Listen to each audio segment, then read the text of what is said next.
Hello, I'm Bill Bullard with RCAF USA, the voice of the independent cattle producer in the United States of America. Well, it's hard to believe, but there are people in the U.S. cattle industry that don't think anything is wrong with the cattle market that's returning depressed prices to cattle producers while consumers pay superinflated prices for beef.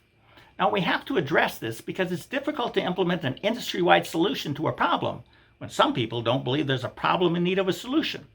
So for the sake of argument, let's accept the naysayers' premise that nothing is wrong. And let's take a look at the cattle market. And let's start in 1980, about 4 decades ago, when America had well over 500,000 more cattle farmers and ranchers than there are today, and when there were local and regional beef packing plants scattered all across America. So let's look at the facts, and I'm going to round numbers to keep this simple. Back then, the marketplace allocated 60 cents of each dollar consumers spent on beef to cattle farmers and ranchers, and the beef packers and retailers shared in the remaining 40 cents. But fast forward to today, and the allocation has been completely reversed. Now the beef packers and retailers receive 60 cents of each consumer dollar, and cattle farmers and ranchers share the remaining 40 cents. So something, whatever it was, must have changed for the marketplace to completely reverse the allocation of each consumer dollar between the cattle farmer and rancher and the beef packer and retailer. So what was it? Now we say concentration contributed to this reversal. But the naysayers correctly point out that the high beef packer concentration, where just 4 large packers control 80% or more of the fed cattle market, was actually achieved in the early 90s, which was about 3 decades ago. So this fact suggests there must have been more that happened than just sheer concentration. Now, naysayers say this concentration is good because it increased efficiency. According to them, the few but very large beef packers can slaughter cattle cheaper due to their largeness of scale. And they have sufficient capital to buy all the cattle that cattle producers have to sell. And they're centralized, which they claim further adds to efficiency. Now again, for the sake of argument, let's accept that premise, that the packing industry has been concentrated for a long time, and there are economic efficiencies to be gained from largeness of scale and centralization. But what about this? During the first decade and a half of the past 2 decades, the monthly returns that the concentrated beef packers received in the wholesale beef market averaged $20 more per hundredweight than what America's cow-calf producers received for their weaned calves.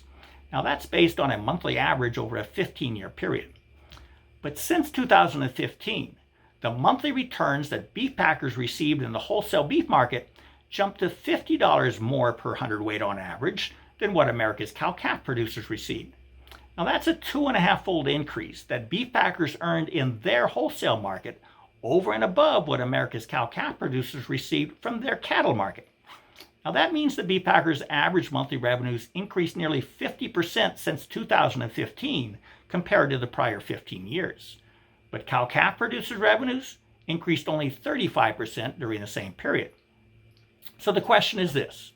If it is competition that properly allocates the competitive share of the revenues of a final product among all participants in the final product supply chain, then doesn't the fact that 15% of those revenues have stopped flowing to cow-calf producers suggest that something has happened to the competitiveness of our markets? Now, this year's average monthly price for 550 weight steer calves through May was $1,084 per head. If those calves were returning the same percentage of packer revenues they did during the 15 years prior to 2015, then that average monthly 2022 price is 15% below what it should be. That means that even with today's higher prices, the cow-calf producer is being shorted about $162 per head. And cow-calf producers involved in value-added programs such as non-hormone and non-antibiotic cattle are receiving premiums based on a base price that is $162 below what a competitive base price of those calves should be. So that begs the question, are they actually getting a premium?